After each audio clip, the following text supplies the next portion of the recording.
Nós vivemos hoje uma guerra. Na realidade, o que ocorre aí é uma guerra de informação.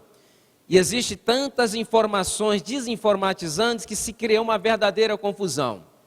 Com relação, por exemplo, à nutrição, existem tantas informações, essas informações contraditórias entre si, que muitas das vezes a pessoa, para preparar hoje um simples menu, se for utilizar todas as informações, teriam que ter pós-graduação na NASA, porque o negócio ficou muito complicado.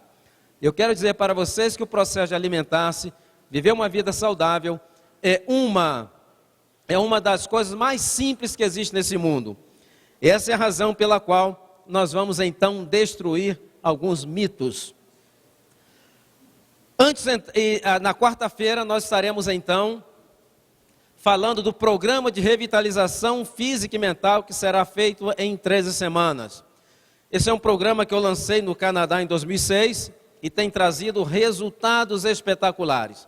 Pequenas modificações, implementando apenas um hábito por semana, durante 13 semanas nessa trajetória, muito grato. Muitos problemas de saúde vão ficando então ao longo do caminho.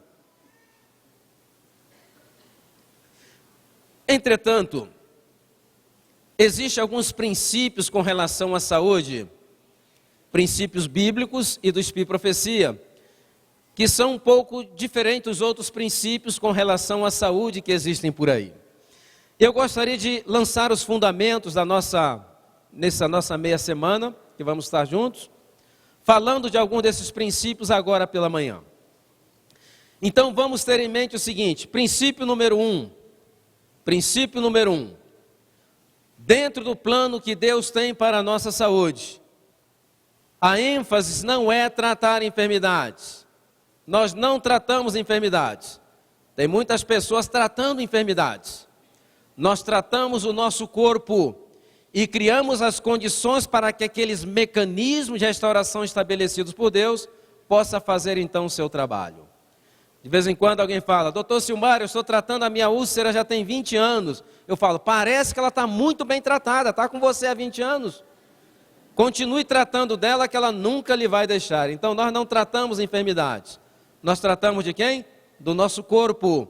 Criamos as condições para que aqueles mecanismos estabelecidos por Deus possam fazer então o seu trabalho. E 9 de cada 10 problemas de saúde poderiam ser resolvidos apenas criando as devidas condições. Número 2, princípio fundamental número 2. Ausência de sintomas não significa ausência de enfermidades. De vez em quando alguém também comenta, doutor Silmar, eu não cuido muito bem da minha saúde, sou um pouco negligente. Mas eu tenho uma saúde de ferro, porque eu não sinto absolutamente nada. E aqui vai a palavra de alerta. Quantas e quantas pessoas nunca sentiram absolutamente nada? E de repente um infarto do miocárdio, de repente um derrame cerebral, sabe por quê? Porque 6 de cada 10 enfermidades podem permanecer completamente assintomáticas e muitas delas se manifestarem, às vezes, de uma reação aguda e não raras vezes fatal. A única maneira que nós podemos dizer se estamos bem é se estamos fazendo as coisas como deveriam serem feitas. Princípio número 3. Hábitos errados iguais, compartilhado por diferentes pessoas, podem provocar problemas de saúde diferentes. Sabe por quê? Porque desde que entrou o pecado no nosso planeta, cada ser humano que nasce já vem com defeito de fábrica. Essa é a razão pela qual lá ainda no Jardim do Éden, Deus anunciou aquele grande recall, quando Ele vai consertar todo mundo. Enquanto esse recall não ocorre, todos nós temos que conviver com as nossas debilidades biológicas peculiares.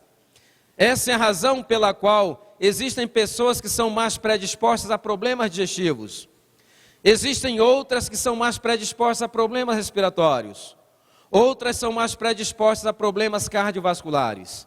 Outras são mais predispostas a problemas emocionais. Aquele hábito errado vai atacar o indivíduo no seu calcanhar de Aquiles biológico. Por isso que hábitos idênticos pode provocar uma constelação de sintomas diferentes. Então esse é o princípio número 3. Princípio número 4, com relação a algumas enfermidades chamadas enfermidades metabólicas. Por exemplo, manifestações agudas do infarto do miocárdio. De vez em quando alguém fala assim, morreu do infarto do miocárdio de repente. Isso não acontece, isso não existe. Morrer de repente, não. Sabe por quê? Porque as condições para levar aquele infarto foram construídas ao longo do tempo. O infarto nada mais foi do que a culminação de uma condição que foi criada ao longo do tempo. Já nos últimos 15 anos, médicos estão fazendo autópsias em bebês que foram abortados espontaneamente. E às vezes bebês com 5 meses e meio ou até 4 meses. E sabe o que eles estão verificando? Estão verificando que nas coronárias desses bebês que não chegaram a nascer, já começam a apresentar-se sinais de depósito de colesterol. Então aquele evento que vai ocorrer 30, 40 ou 50 anos mais tarde, não foi de repente, ela foi uma condição que foi criada ao longo do tempo. E a nossa finalidade aqui essa semana é reverter essa condição, que provavelmente já deve estar o quê? Já deve estar a caminho. Existem 12 princípios, vamos ficar apenas com esses 4 agora pela manhã, e durante o tempo que estaremos aqui, vamos falar de outros princípios também fundamentais. Para falarmos de saúde, é necessário primeiro conhecer a nossa origem, a trajetória que a humanidade tem percorrido, onde nós estamos e o nosso destino. E para isso vamos recorrer à autoridade maior, que é a Bíblia Sagrada.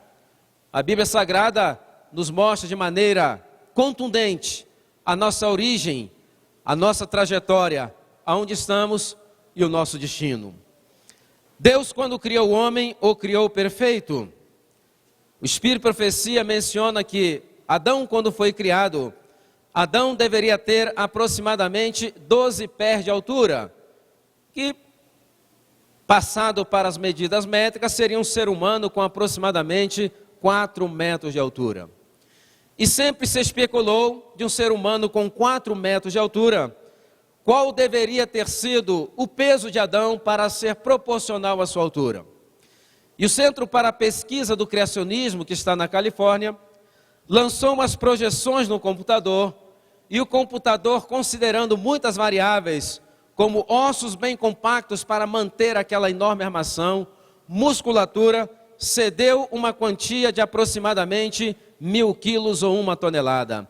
Estamos falando de um ser humano com 4 metros de altura, pesando 1 tonelada. E aqui já está a primeira contradição entre a história sagrada e a história secular. Para a história secular, os seres humanos estão num processo de evolução. Entretanto, a história sagrada nos conta uma história com H totalmente diferente. Desde o momento em que pecou, a trajetória dos seres humanos é uma trajetória de degeneração física, degeneração mental e degeneração intelectual. Diz o Espírito de Profecia, Ellen White, e aqui eu abro aspas, se Adão não houvesse sido criado com 20 vezes mais força vital do que os homens que caminham hoje sobre o planeta, a raça humana já haveria entrado em extinção. Nós ainda estamos aqui porque ainda temos um pouco da herança daquela energia vital que caracterizaram os nossos primeiros pais. Agora, o que nós vamos ver na Bíblia, principalmente nos primeiros capítulos do Gênesis, é uma tendência muito interessante. Todas as vezes que muda o ambiente, muda também o quê? A dieta. E todas as vezes que muda o ambiente, muda a dieta, qual é o resultado? Diminui a expectativa de vida dos seres humanos. A dieta que Deus deixou originalmente para os seres humanos, para alimentar aqueles gigantes, se encontra no livro do Gênesis, no capítulo 1. Eu gostaria de convidar a vocês que lessem comigo Gênesis, no capítulo 1, no versículo 29. Gênesis 1, 29. E diz o texto: E disse Deus ainda: Eis que vos tenho dado todas as ervas que dão semente e se acham na superfície de toda a terra, e todas as árvores em que dá fruto, que dá semente, ser-vos-ão por mantimento. O que está faltando nessa dieta? O que está faltando? Não está faltando absolutamente nada. Naquele ambiente puro e santo do Jardim do Éden, essa era a dieta que Deus originalmente estabeleceu para nós, seres humanos. Agora, deixou Deus uma dieta especial para os animais ou não? Vamos ler o versículo 30. Aí está a dieta dos animais. Ele diz o seguinte: E a todos os animais da terra, e a todas as aves dos céus, e a todos os répteis da terra, em que há fôlego de vida, toda erva verde lhe será por mantimento. Segunda pergunta: o que está faltando na dieta dos animais? Aprenderam, na verdade? Não está faltando absolutamente nada. Naquele ambiente puro e santo, essa era a dieta que Deus estabeleceu para os animais. E aqui nós já estamos vendo uma coisa muito curiosa, que já no primeiro capítulo da Bíblia, Deus deixa muito claro que nunca esteve no seu plano original que um ser vivo animal servisse de alimento a outro ser vivo animal. No plano original de Deus, até os animais deveriam ser o quê? Vegetarianos. É interessante que o profeta Isaías, lá no capítulo 65, quando ele tem a visão da nova terra, o que ele diz? E na nova terra, o leão comerá o quê? Palha, como quem? Como o boi. O que o profeta está vendo? Sabe o que ele está vendo? Aquele dia em que todas as coisas serão ou voltarão a ser de acordo com o plano original de Deus. Agora, como eu mencionei anteriormente, quando muda o ambiente, o que muda? A dieta. Mudou o ambiente, mudou a dieta, o que ocorre? Cai a expectativa de vida dos seres humanos. Naquele ambiente puro e perfeito e santo do Éden, essa era a dieta. Mas eles tinham acesso a um outro tipo de alimento. Que alimento era esse? Quantos se lembram? O fruto da árvore da vida. Quando o homem pecou, qual foi a primeira providência que Deus tomou? Cortou o acesso ao fruto da árvore da vida. Por que ele cortou o acesso? Para que o ser humano não continuasse comendo daquele fruto e se tornasse um pecador o quê? Um pecador eterno. Então o ser humano perdeu a prerrogativa da longevidade. Entretanto, eles saíram daquele ambiente santo para habitar uma terra agora amaldiçoada pelo pecado. E aí Deus incluiu outro alimento na dieta dos seres humanos. Que alimento foi esse? Vamos ler aí no Gênesis, depois do pecado, o que foi permitido que os seres humanos comessem? Gênesis no capítulo 3, notem que todas as mudanças normalmente vêm dentro do contexto das consequências do pecado. 17 ao 18, diz o seguinte: E Adão disse: Visto que atendeste à voz da tua mulher, e comeste da árvore que eu te ordenara não comesses, maldita é a terra por tua causa. Em fadigas obterás dela o sustento durante os dias da sua vida. Versículo 18. Ela produzirá também cardos e espinhos, e assim como os animais comerás o quê? A erva do campo. Então, no período edênico, com a dieta original, mas o fruto da árvore da vida, qual deveria ter sido a média de vida dos seres humanos? Eterno. Entretanto, pecou. No período chamado pós-edênico, A média de vida caiu de eterna para quantos anos? 912 anos. E eu quero dizer para vocês que durante esse período chamado pós-edênico, viveu no nosso planeta a civilização mais fascinante que já passou por aqui. A mais inteligente e aquela civilização que em nenhuma outra época das histórias da humanidade houve tanto conhecimento na ciência e tanto conhecimento espiritual. Muitas pessoas pensam que nós somos muito inteligentes porque nós temos calculadoras, livros e computadores. Entretanto, é justamente a presença desses artefatos que testificam da nossa incapacidade. Durante esse período, chamado período pós-edênico, se construíam cidades que nada deixam a desejar com as cidades modernas que existem hoje. Menciona o Espírito Profecia que os gênios da nossa época não alcançariam uma centelha do conhecimento que caracterizavam aquela civilização chamada civilização pós-diluviana, pós-edênica. Entretanto, havia um problema, eles eram muito inteligentes, mas eles eram analfabetos. Mas como que pode ser inteligente e analfabeto? Eles não sabiam nem ler e nem tampouco escrever. Por que não sabiam nem ler nem escrever? Porque não necessitavam. As informações eram passadas de pais para filhos com uma riqueza de informação impressionante. E aqui nós vemos a segunda contradição entre a história secular para a história sagrada. A história secular diz que quando o homem desenvolveu a escrita, foi o primeiro sinal de avanço na civilização. Entretanto, a história sagrada nos conta uma outra história. Quando o ser humano começou a sentir necessidade de manter registros para gerações futuras, foi o primeiro sinal de decadência intelectual. Já não conseguiam mais reter na memória e desenvolver-se então a maneira de manter registros para gerações futuras. Por isso que nós temos a verdade, a Bíblia, em duas fases. A verdade não apareceu com a palavra escrita, ela sempre existiu, mas o que ocorreu? À medida que os seres humanos foram perdendo a capacidade de reter informação, essas verdades foram sendo pervertidas, até que finalmente foi necessário nos dar a palavra escrita, para que fosse preservada então a verdade, sem problema de perversões, como já estava acontecendo. Agora, veio o dilúvio. O dilúvio mudou o ambiente do planeta ou não mudou o ambiente do planeta? Completamente.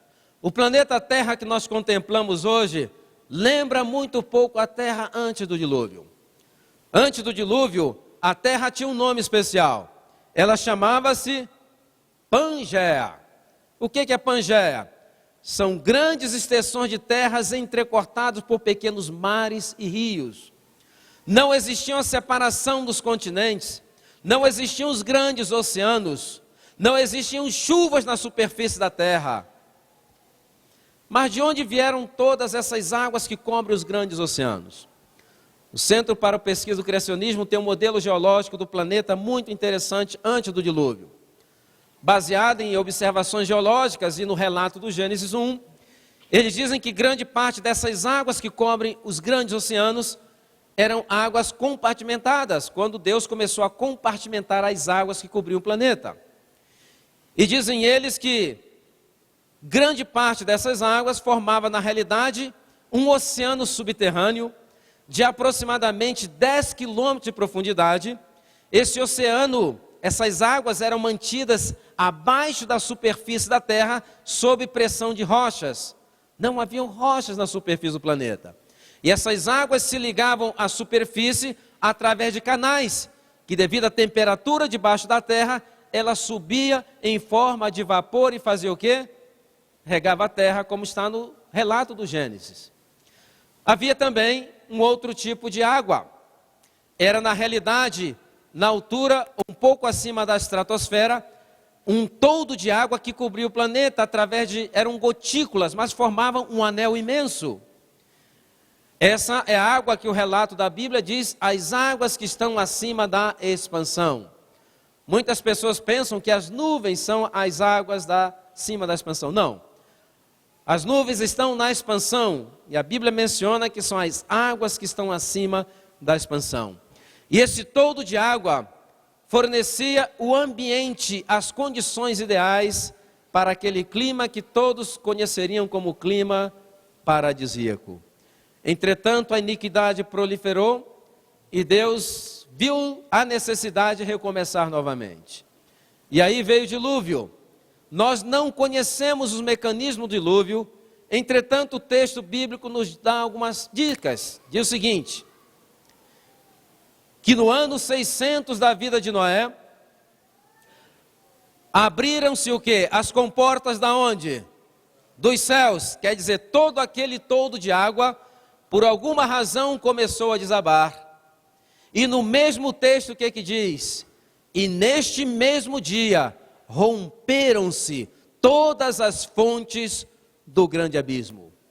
Nós não sabemos os mecanismos, provavelmente o anjo fraturou aquela rocha, e seguindo o caminho de menor resistência, circundou o planeta de acordo com o Centro para o Estudo do Criacionismo, em aproximadamente 2 horas.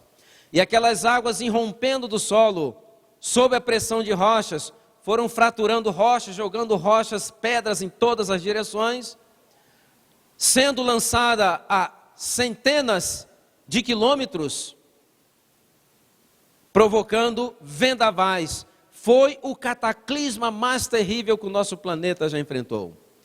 Menciona Ellen White que o dilúvio foi um cataclisma tão terrível, mas tão terrível, que Satanás e seus anjos pensaram que havia chegado a hora do juízo. Falou, até aqui, acabou. Agora, mudou o ambiente ou não mudou o ambiente? Completamente. Separação dos continentes, grandes oceanos, chuvas, tempestades e terremotos. Mas o que mais contribuiu para impactar a expectativa de vida nos seres humanos foi que depois do dilúvio começou a haver uma diminuição gradativa da concentração de oxigênio no planeta. Concentração de oxigênio antes do dilúvio, 48%. Essa concentração de oxigênio foi diminuindo, até chegar hoje a 21% a nível do mar. Se você sobe uma montanha, à medida que você vai subindo, vai diminuindo então a pressão de oxigênio. Agora, qual foi o impacto que teve negativo? Essa diminuição gradativa na concentração de oxigênio nas plantas, nos homens, nos animais. Sabe qual foi? Diminuiu gradativamente a estatura de plantas, de homens, de animais. Essa pressão de oxigênio não permite que hajam animais tão gigantescos como existiam naquela época. Se torna incompatível com a vida. Não permite que existam homens de estaturas tão altas como existiam naquela época. O homem que chegou à estatura mais alta no século XX é um jovem do Illinois, nos Estados Unidos, que viveu na década de 20 aproximadamente. Esse chamava-se Wadlow. Ele chegou à altura de 2,73 metros. Entretanto, Wadlow morreu muito jovem. Por quê? Porque ele tinha muita dificuldade de circulação, principalmente nas extremidades. Essa pressão de oxigênio muda toda a hemodinâmica do coração. E ele tinha que usar umas botas com umas argolas de ferro, que o ajudava a manter o equilíbrio. Entretanto, essas argolas começaram a provocar fricções, e ali provocou uma ferida que gangrenou, e ele morreu então de septicemia, alguns dias mais tarde, na idade de 22 anos. Por quê? Se torna incompatível com a vida. Eu fiz uma pesquisa dos seres humanos que chegaram à estatura acima de 2,30 metros nos últimos 100 anos. E terminei com o Wadlow com 2,73 metros. Sabe qual a média de vida deles? Mais ou menos 35 anos de idade. Por quê? Depois de 2,30 metros começa a se tornar incompatível com a vida, porque o coração, nessa pressão de 21%, não consegue fazer uma perfusão perfeita dos tecidos. Então, à medida que foi diminuindo a concentração de oxigênio, plantas, homens e animais foram diminuindo também o quê? A sua estatura, para serem compatíveis com a vida. O ano passado eu estava numa cidade nos Estados Unidos chamada Richmond, que está na Virgínia. Em Richmond nós estamos ali a 150 quilômetros mais ou menos da capital Washington. E na semana que eu estive lá, um museu chamado Smithsoniano estava inaugurando uma mostra muito interessante. Sabe de quem que era essa mostra? Era a mostra da tataravó da sucuri. Eles encontraram os fósseis de uma serpente gigantesca numas minas de carvão na Colômbia. E aí começaram a levar aqueles fósseis e foram reconstruindo aqueles fósseis. Se você visitar a cidade de Washington e visitar o Museu Smithsoniano, você vai encontrar uma réplica da tataravó da sucuri. 16 metros, 1.200 quilos. Viveu há milhões de anos atrás? Não. Alguns milhares de anos atrás. À medida que foi diminuindo a concentração de oxigênio, eles foram então se adaptando. Recentemente descobriram um fóssil de uma capivara.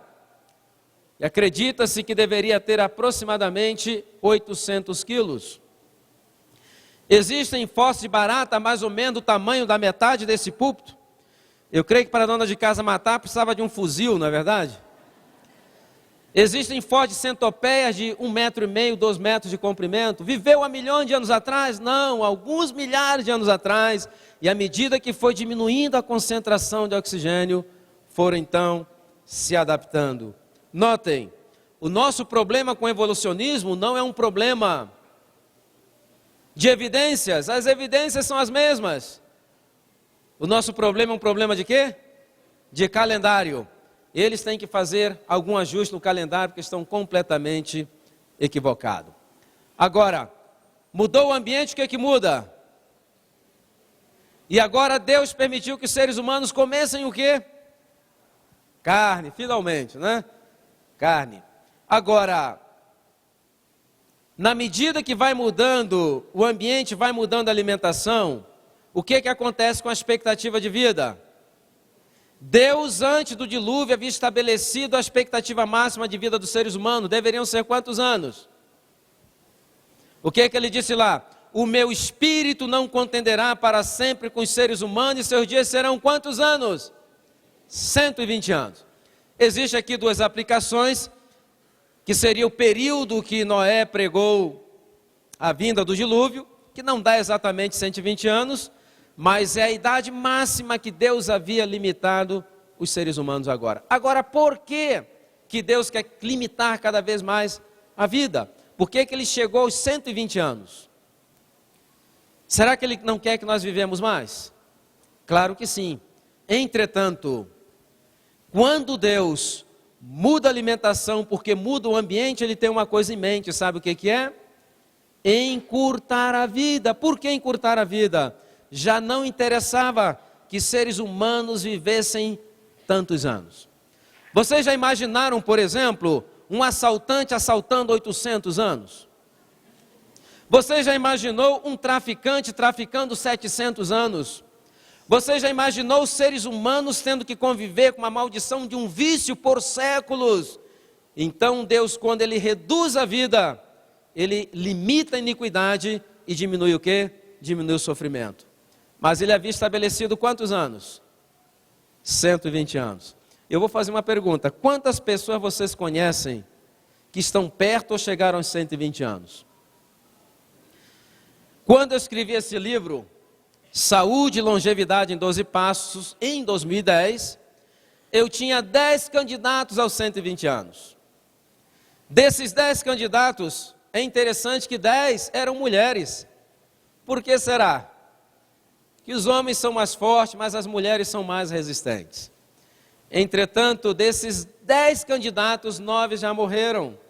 Só existe uma japonesa que está com 115 anos e não está com um cara que vai chegar aos 120. Mas por quê? Se Deus estabeleceu 120 anos. Sabe por quê? Porque quando nós nascemos, nós somos brindados, se não tivermos nenhum defeito genético, com essa probabilidade genética de viver até os 120 anos. Entretanto, à medida que vai passando o tempo, nós vamos adquirindo hábitos, e esses hábitos vão drenando da nossa energia vital com uma velocidade tão grande, que a maioria, quando chega aos 40, 50 anos de idade, em termos de energia vital, estão em falência, estão em bancarrota, estão vivendo de predatados. Sabe qual é o resultado? Envelhecimento precoce, enfermidades e morte prematura. Isso está em plena harmonia com a ciência hoje. Os cientistas que estudam o processo do envelhecimento, eles também dizem que o ser humano está geneticamente programado para viver até 120 anos, apesar de todo o problema que existe no ambiente. E eles ainda afirmam, sabe o quê? Um ser humano hoje que morre com 90 anos de idade, do ponto de vista genético, deve ser considerada uma morte prematura. Agora, depois do dilúvio, a média de vida caiu para quantos anos? 286 anos, primeiros 300 ou 400 anos depois do dilúvio. E no período israelita, qual era a média de vida? O que diz o Salmo 90, versículo 10? Porque a vida do homem são 70. Então Deus mudou agora, caiu de 120 para 70? Não, Deus não muda. Na realidade, esse salmo, ele é uma lamentação. O salmista, ele estava apavorado com as coisas que estava vendo ao seu redor. No final do salmo, o que ele diz? Porque passa rapidamente e voamos. Ele estava vendo quão rápida se estava tornando o curso da vida humana. Agora, como nós podemos ter certeza disso? Quem foi que escreveu o Salmo 90? Moisés. Quantos anos Moisés viveu? 120 anos. Moisés é um dos últimos registros da Bíblia de um ser humano que alcançou a expectativa máxima estabelecida por Deus. E hoje, estamos vivendo mais, estamos vivendo menos, ou estamos vivendo mais ou menos? Estamos vivendo mais ou menos? Estamos vivendo mais hoje do que se vivia no século passado? Sim? A revista Veja publicou um artigo e diz o seguinte, que em 1930 o brasileiro chegava aos 53, hoje ele chega aos 73. É mentira ou verdade? É uma mistura, nós chamamos isso de manipulação de estatística, porque eles deixam de mencionar duas palavrinhas muito importantes, chamada expectativa média de vida. É verdade que naquela época a média de vida era 53, não significa que a pessoa chegou a 53 tinha um piripá que morria. Significa, sabe o quê? Que havia muita mortalidade infantil. E uma população onde a mortalidade infantil é muito grande, o que ocorre com a média de vida? Entretanto, no século XX, é a história que poucas pessoas contam, quando pela primeira vez os homens da ciência começaram a lançar mãos dos princípios bíblicos de saúde pública. Quais são esses princípios bíblicos de saúde pública? Água tratada, higiene pessoal, saneamento básico. O que ocorreu? Diminuiu drasticamente a mortalidade infantil, e diminuindo a mortalidade infantil, o que ocorre com a média de vida? Ela aumenta. Mas por que normalmente se gostam de manipular muito essas estatísticas? Sabe por quê? Porque o governo pensa o seguinte, bom, se o brasileiro vivia até os 53 anos e agora está vivendo aos 73, para que se aposentar com 55? Não, se aposenta com 65. Na realidade, ele quer que a pessoa se aposente, receba talvez 1 ou 2 cheques, tenha um piripá que morra e já não dê mais gasto aos cofres públicos. Então, essas estatísticas são muito bem manipuladas. Agora, a Organização Mundial da Saúde tem alguns dados mais sérios. E a situação do ser humano hoje, apesar de todas as projeções bonitas que estão fazendo, está totalmente contra aquilo que nós estamos vendo na ciência e na realidade. De acordo com a Organização Mundial da Saúde, nosso planeta tem quantos habitantes? 7 bilhões de habitantes. Morrem todos os anos, de todas as causas, 60 milhões de pessoas no mundo, são 60 milhões de óbitos. Desses 60 milhões de óbitos, de pessoas que morrem, 30 milhões de óbitos ocorrem em seres humanos que não conseguem alcançar 17 anos de idade. A metade das mortes no mundo são em pessoas que não conseguem alcançar 17 anos de idade. Apenas uma pessoa em cada 60 chega aos 65 anos. E apenas uma pessoa em cada 500 chegam aos 80 anos de idade. Estamos vivendo cada vez menos e com uma qualidade de vida miserável. Deus, quando criou o homem, eu mencionei, o criou perfeito. E quando nós lemos o relato da criação, nós vemos uma coisa muito interessante, existe uma lógica ali. Antes de criar os seres humanos, Deus primeiro criou o ambiente perfeito para que aqueles seres humanos pudessem viver. Criou o ambiente perfeito para seres perfeitos e deu uma dieta perfeita. Agora, Ele criou 2 grandes ciclos de restauração. E era o intuito do Criador que quando criasse os seres humanos, houvesse uma interação entre as coisas criadas, para que através disso pudesse ser promovido o quê? A saúde e a vida. Por exemplo, Deus criou o sol. Pode Deus manter o ser humano sem a luz do sol? Não, Ele pode. Deus pode tudo. Entretanto, Ele estabeleceu através de leis naturais que era esse um meio pela qual Ele ajudaria a manter a vida no planeta. E Ele criou então 2 grandes ciclos de restauração. O primeiro ciclo de restauração, nós conhecemos na ciência chamada cronobiologia. A cronobiologia é a ciência que estudam esses ritmos, esses fenômenos. Esse primeiro ciclo chama-se ciclo circadiano. O que quer dizer ciclo circadiano? O ciclo circadiano de restauração é um ciclo que ocorre a cada 24 horas. Este ciclo está dividido em 2 fases, a fase clara e a fase escura. Significa que na fase clara ocorre dezenas de fenômenos de restauração que não ocorrem na fase escura, e vice-versa, porque são fenômenos de restauração peculiares a cada fase. Por exemplo, na fase escura, o que é mais conhecido, entre dezenas de outros fenômenos de restauração que ocorre, é que o nosso cérebro produz e libera em quantidade abundante na nossa corrente sanguínea, os famosos hormônios do crescimento. Eles são produzidos e liberados durante a fase clara? Não, porque a luz inibe. É interessante que até a luz de um abajur pode inibir a produção adequada dos hormônios de crescimento. Essa é a razão pela qual crianças têm que dormir muito e dormir aonde? No escuro, porque senão ela nunca vai alcançar o seu potencial genético máximo de crescimento, porque não está criando o quê? As condições. Mas não somente as crianças necessitam desses hormônios de crescimento. Nós também necessitamos adultos, sabe por quê? Porque a cada momento estamos perdendo células, tecidos, e essas células e tecidos têm que ser repostas. E se não forem repostas com a velocidade adequada, sabe o que ocorre? Um envelhecimento muito rápido. Existe uma síndrome no mundo chamada senilidade infantil, que na realidade essas crianças, quando chegam aos 6, 7 anos de idade, por não ter a produção de hormônio de crescimento em quantidade adequada, elas envelhecem muito rapidamente, com 6 ou 7 anos parece já ter 80 anos de idade. Hoje se melhorou um pouco a expectativa de vida, porque existem alguns análogos sintéticos que ajudam, mas normalmente 12 a 13 anos vão ao óbito, como se estivessem super envelhecidos.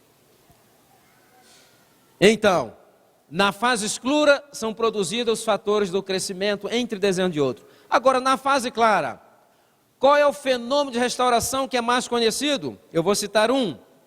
Na fase clara, estimulado pela luz do sol, que incide na nossa pele e percorre caminhos bioquímicos muito complexos, o nosso corpo tem condições de sintetizar qual vitamina? D. D de dado. Ela é sintetizada no escuro?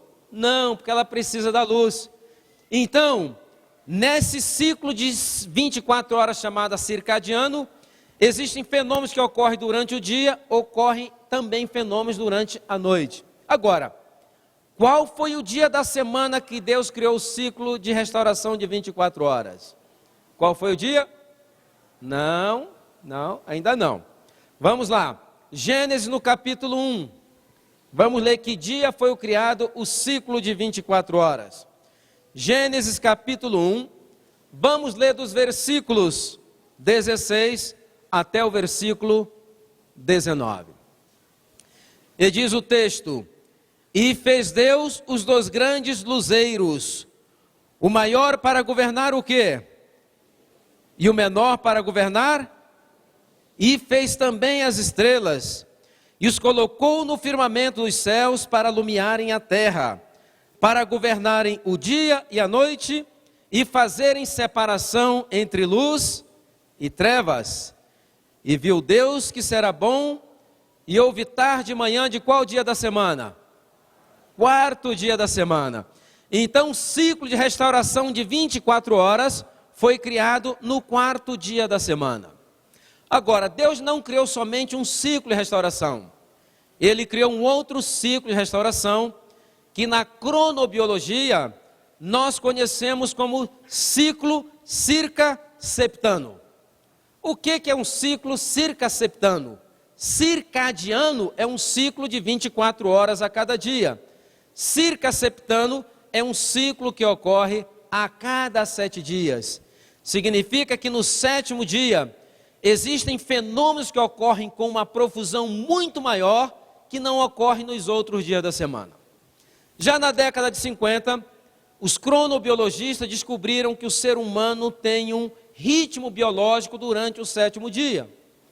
E na época eles pensaram que esse ritmo diferente se devesse ao fato que o ser humano vinha numa semana de calendário de 7 dias, e aquele comportamento cultural havia então imposto uma resposta biológica. E ficou explicado durante um período, entretanto, alguns anos mais tarde, os cronobiologistas descobriram algo mais assombroso. Sabe o que eles descobriram? Que esses ritmos não estão presentes somente em seres humanos, estão presentes também em plantas, estão presentes em animais, e jogou-se por terra a teoria da imposição cultural. Eu me lembro que o ano passado eu estive pregando na igreja lá em Cuiabá, e o tema que eu estava falando naquela manhã, o mesmo tema que estou falando para vocês aqui, o sábado na genética dos seres vivos. E à saída um irmão da igreja me cumprimentou e me disse o seguinte: você me tirou uma grande dúvida. E eu lhe perguntei, mas por quê? Ele então me disse, eu sou engenheiro agrônomo, e disse ele, e eu passei um grande período de meses aqui no interior do estado do Mato Grosso, medindo velocidade de fotossíntese de várias plantas, e eu nunca consegui entender, porque todas as medidas que eu recebia, que eu conseguia nos dias do sábado, eram completamente diferentes das medidas que eu obtinha nos outros dias da semana. E você me tirou a dúvida, sabe por quê? Porque nas horas do sábado, o nosso corpo está num ritmo diferente, um ritmo preparado para receber uma restauração mais completa e mais abundante. Agora, o que ocorre nos seres humanos que já está provado pela ciência?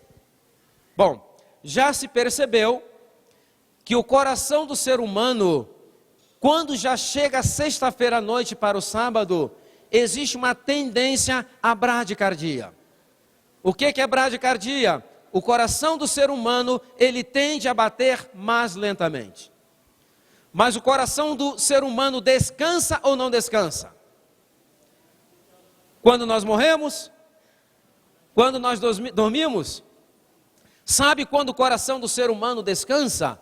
Ele descansa no intervalo entre um batimento cardíaco e outro batimento cardíaco. Sabe como nós conhecemos esse intervalo em medicina? Repouso do miocárdio.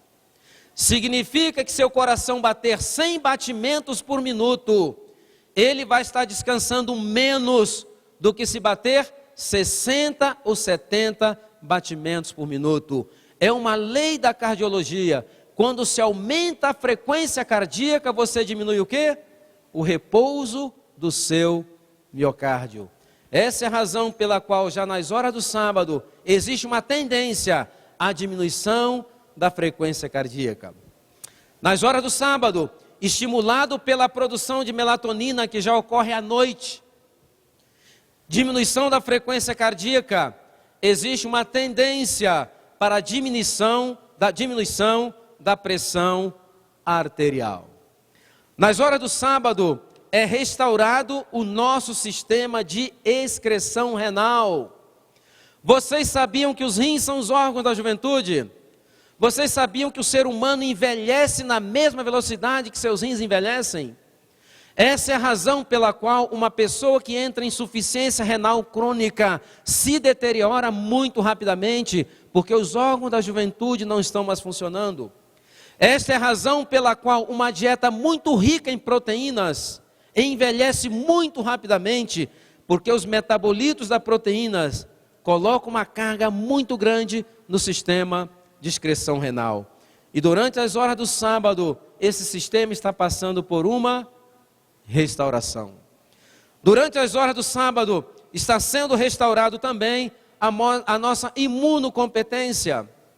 Esta é a razão pela qual já é protocolo em alguns hospitais no mundo não se fazer nenhum tipo de cirurgia nas horas do sábado, porque já verificaram que aumentam mais os índices de complicações pós-operatórias do que aqueles que são feitos nos outros dias da semana, porque nas horas do sábado as condições estão sendo criadas para nós recebermos de Deus umas bênçãos, as suas bênçãos em profusão. Por isso que já é protocolo em alguns hospitais não se fazerem transplante de órgãos. Esses procedimentos, a não ser que sejam emergentes ou urgentes, e a maioria são. Sabe por quê? Já verificaram que por uma questão até contraditória que eu mencionei anteriormente, existe um maior risco em rejeições de órgão quando são feitos nas horas do sábado. Sabe por quê? Porque nas horas do sábado nós precisamos criar as condições para recebermos com profusão não somente as bênçãos espirituais e também a restauração física. Essa é a razão pela qual Deus quer o seu povo em congregação. Existem coisas que ocorrem na igreja que não ocorrem com a pessoa sozinha. E algumas pessoas me perguntam, será que eu posso ser adventista sem ir na igreja no sábado? Você pode, mas você não vai estar recebendo as bênçãos que Deus estabeleceu para o seu povo em congregação. Por exemplo, quando nós chegamos na igreja, muitas das vezes vencidos pelos embates do dia a dia da semana, estressados ou deprimidos ou tristes, quando chegamos aqui ou na sexta-feira à noite ou no sábado pela manhã, basta um sorriso, um abraço, um aperto de mão, aquele toque, sabe o que ocorre imediatamente? O nosso cérebro começa a reciclar a adrenalina e começa a produzir o quê? A produzir endorfina. O serviço de cântico também desempenha uma parte muito interessante nessa restauração. A boa música tende a reciclar a adrenalina e produzir endorfina. A música não adequada tem um efeito justamente ao contrário. Porque nós estamos o quê? Criando as condições. Entretanto, para nós recebermos essas bênçãos com profusão, nós temos que criar as condições. Como nós vamos criar condições? Por exemplo, não adianta passar a semana tomando café, chimarrão, tererê, e depois esperar que a frequência cardíaca esteja perfeita. Não estamos criando as condições. Graças a Deus, nós como povo adventista não temos grandes problemas. Eu quero convidar a vocês que abram as suas Bíblias no livro de Cantares. Vamos tecer uma consideração sobre um texto e caminhar para a conclusão da mensagem desta manhã. Livro de Cântico dos Cânticos, no capítulo 2, vamos ler apenas um versículo, que é o versículo 15. E o texto diz o seguinte: caçai-me as raposas, as rapozinhas, que devastam os vinhedos, porque as nossas vinhas estão em flor. Para nós entendermos este texto, nós temos que entender que o povo de Israel era um povo cuja economia girava em torno da agricultura. E o vinicultor israelita, quando plantava a sua vinha, ele tinha um cuidado muito especial. Que cuidado era esse? Colocar cerca ao redor da sua vinha. Por que ele colocava cerca? Para que não entrassem as raposas. Mas raposas comem uvas? Não, raposas não comem uvas. Entretanto, não existe lugar melhor do mundo para as raposas brincarem do que dentro de uma vinha, de preferência se estiver bem florida. E o vinicultor israelita colocava as varas da cerca mais próximas uma das outras possíveis. As raposas grandes não conseguiam entrar, mas as raposinhas, espremendo-se entre as varas da cerca, entrava 1, 2, 5, de repente você tinha 10 raposinhas brincando dentro daquela vinha completamente florida. E como que brincam as raposinhas? As raposinhas brincam como as crianças. E como que brincam as crianças? Correndo, pulando, saltando. E certamente no seu correr, pular e saltar na madrugada, resvalavam nas ramas da videira, e as flores da videira são flores muito delicadas. Quando chegava o vinicultor pela manhã, as flores estavam pelo chão. Ele colocava a mão na cabeça, porque sabia que a sua colheita havia sido completamente arruinada. O que Deus está tentando dizer para nós esta manhã?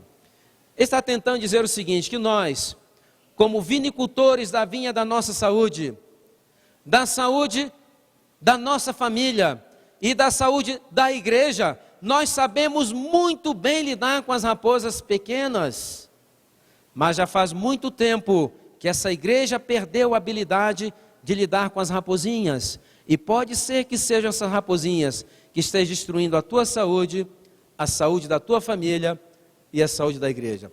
Eu vou citar aqui 2 exemplos. Se nos oferecem café, o que nós falamos? Supostamente deveríamos falar, não é? Não é perguntar qual a marca, com pouco açúcar, nada disso. Nós falamos o seguinte: eu sou adventista do 7º dia. Eu não tomo café porque o café é um estimulante do sistema nervoso central. A cafeína aumenta a frequência cardíaca, não contribui para o repouso do meu miocárdio. Tem um efeito vasoconstritor, podendo levar à elevação da pressão arterial. Irrita a mucosa do intestino e do estômago. E alguns estudos mais recentes estão relacionando o aumento no índice de consumo de cafeína com aumento também no índice de câncer de pâncreas. Entretanto, o adventista dá uma aula espetacular sobre os perigos da cafeína no café. O problema é que ele comemora com uma Coca-Cola desse tamanho que tem mais cafeína do que o café. Só que o café é uma raposa o quê? E os refrigerantes são? E o que a Bíblia nos está dizendo essa manhã?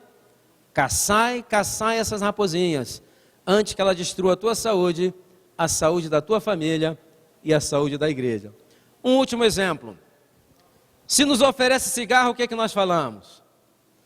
Uma pessoa quiser receber um curso como deixar de fumar em 5 dias e meia hora, ofereça um cigarro a um adventista. Ele estufa o peito, que está na praia dele, e ele começa a discorrer de maneira acadêmica sobre os perigos do fumo para o coração, para os pulmões, para as artérias, para os rins.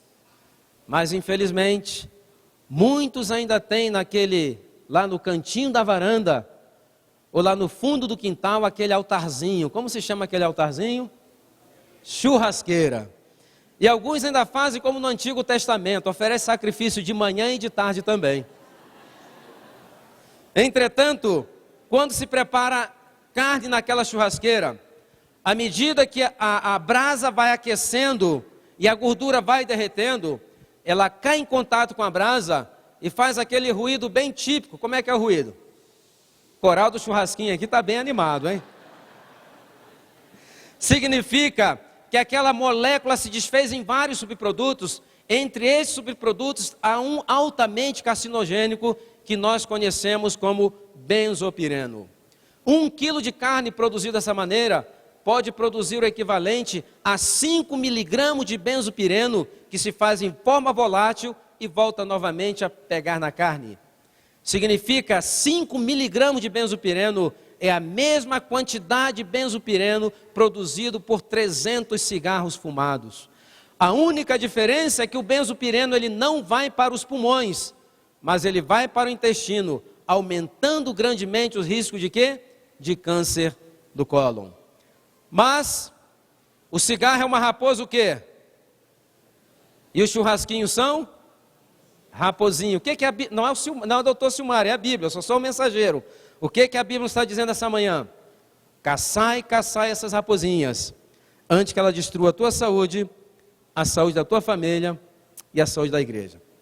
Com autorização aqui da liderança da igreja, com o diretor aqui do Ministério de Saúde da igreja, nós estamos agora oficialmente abrindo a temporada de caça às raposinhas. E esperamos que seja um verdadeiro massacre, essa meia semana que vamos estar aqui. Mas não é matar, assar e comer a raposinha. É matar e destruí-las, antes que ela destrua a nossa saúde.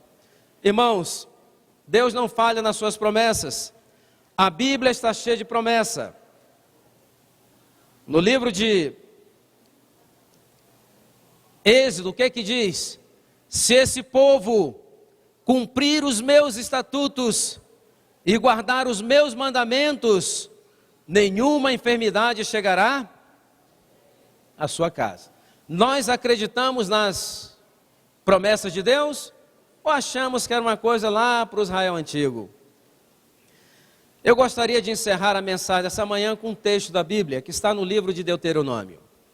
Entretanto, antes de lermos o texto, eu gostaria de dar rapidamente o contexto. E o contexto é o seguinte: ali estava o povo de Israel às margens do Jordão, depois de 40 anos de peregrinação, finalmente prontos para receber por herança a terra prometida. Entretanto, antes que tomassem posse da terra prometida, Moisés fez um dos seus últimos discursos.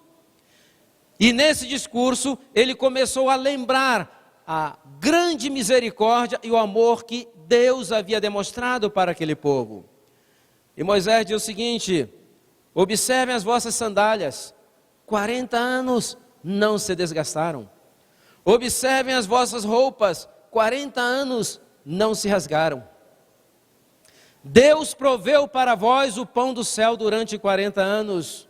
E quando tomarem por posse a terra prometida, lembre-se dessas coisas. Eu gostaria de ler Deuteronômio no capítulo 4. Não vamos ler todos os versículos, apenas alguns. E eu vou reparafraseando à medida que nós vamos lendo. E aí concluiremos então a mensagem desta manhã. Deuteronômio capítulo 4, versículo 1. Agora, pois, ó igreja adventista do sétimo dia da Asa Norte, ouve os estatutos e os juízos que eu vos ensino, para os cumprirdes, para que vivais e entreis e possuais a terra que o Senhor, Deus de vossos pais, vos dá. Versículo 6. Guardai-os, pois, e cumpri-os, porque isso será vossa sabedoria e o vosso entendimento perante quem? Perante os vossos vizinhos, perante os vossos companheiros de escola, perante os vossos companheiros de trabalho, que ouvindo todas essas maravilhas que dirão ele, certamente esse povo adventista da igreja da Asa Norte é gente sábia e inteligente. Versículo 7. Pois que grande nação, a que tem a Deus, estão chegados a si como o Senhor nosso Deus, todas as vezes que invocamos. Versículo 8. E que grande nação, a que tenha estatutos e juízos tão justos, como toda esta lei que hoje vos proponho. Versículo 9. Tão somente guarda-te a ti mesmo e guarda bem a tua alma, que não te esqueças daquelas coisas que os teus olhos têm visto, e se não se apartem do teu coração todos os dias da tua vida, e as farás saber a quem? As farás saber aos teus filhos e aos filhos dos teus filhos. Versículo 40 e último. Guarda, pois, os seus estatutos e os seus mandamentos que te ordeno hoje, para que te vá bem a ti e a teus filhos depois de ti, para que se prolongues os dias na terra que o Senhor teu Deus te dá para todo sempre. Amém? Que Deus abençoe abundantemente.